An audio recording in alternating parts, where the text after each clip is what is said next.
সাফ জয়ের ৯ মাস পর নেপাল, এরপর মালয়েশিয়া ও সিঙ্গাপুর এই ৩ দেশের সঙ্গে ম্যাচ খেলার সুযোগ পেয়েছিল বাংলাদেশ নারী ফুটবল দল। বাফুফের আর্থিক সংকট, অংশ নেয়া দেশগুলোর রাজনৈতিক পরিস্থিতির কারণে মাঝে কয়েক দফায় বাতিল হয়েছে ফিলিস্তিন, মিয়ানমার ও লেবাননের সঙ্গে ম্যাচ।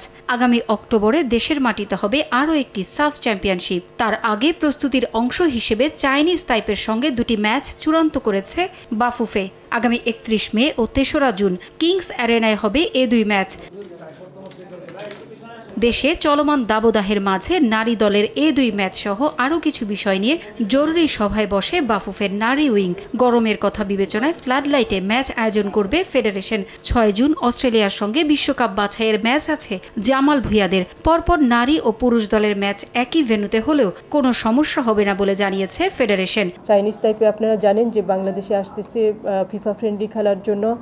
আমাদের এখানে চাইনিজ টাইপে মানে বাংলাদেশে যখন আসবে আমরা 2টা ম্যাচ খেলবো। একটা হচ্ছে 31 মে একটা ম্যাচ, আর একটা 3 জুন। এটা আমরা খেলবো বসুন্ধরার মাঠে, যেহেতু আমাদের অন্য কোনো অল্টারনেটিভ মাঠ নেই।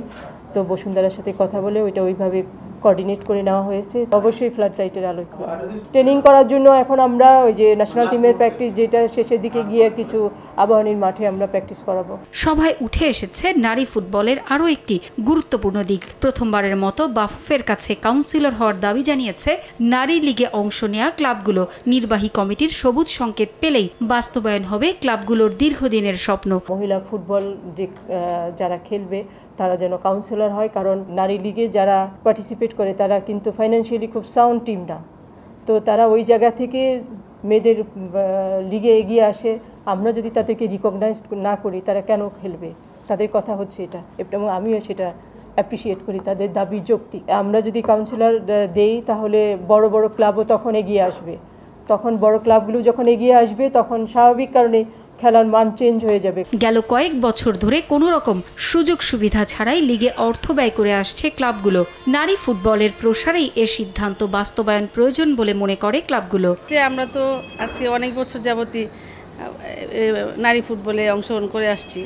তো সেই জন্য আমরা আমাদের সকল ক্লাবের পক্ষ থেকে আমরা বাফুফেকে অনুরোধ করেছি যেন আমাদেরকে কাউন্সিলরশিপ দেওয়া হয়। আরও ভূমিকা রাখতে পারবো, কারণ আমাদের আরও মানে উৎসাহ উদ্দীপনা বেড়ে যাবে। ফিনান্সিয়াল সাউন্ড সব ক্লাব না বিধায় তারা বিভিন্ন জায়গা থেকে টাকা অ্যারেঞ্জ করে টিমগুলো করে।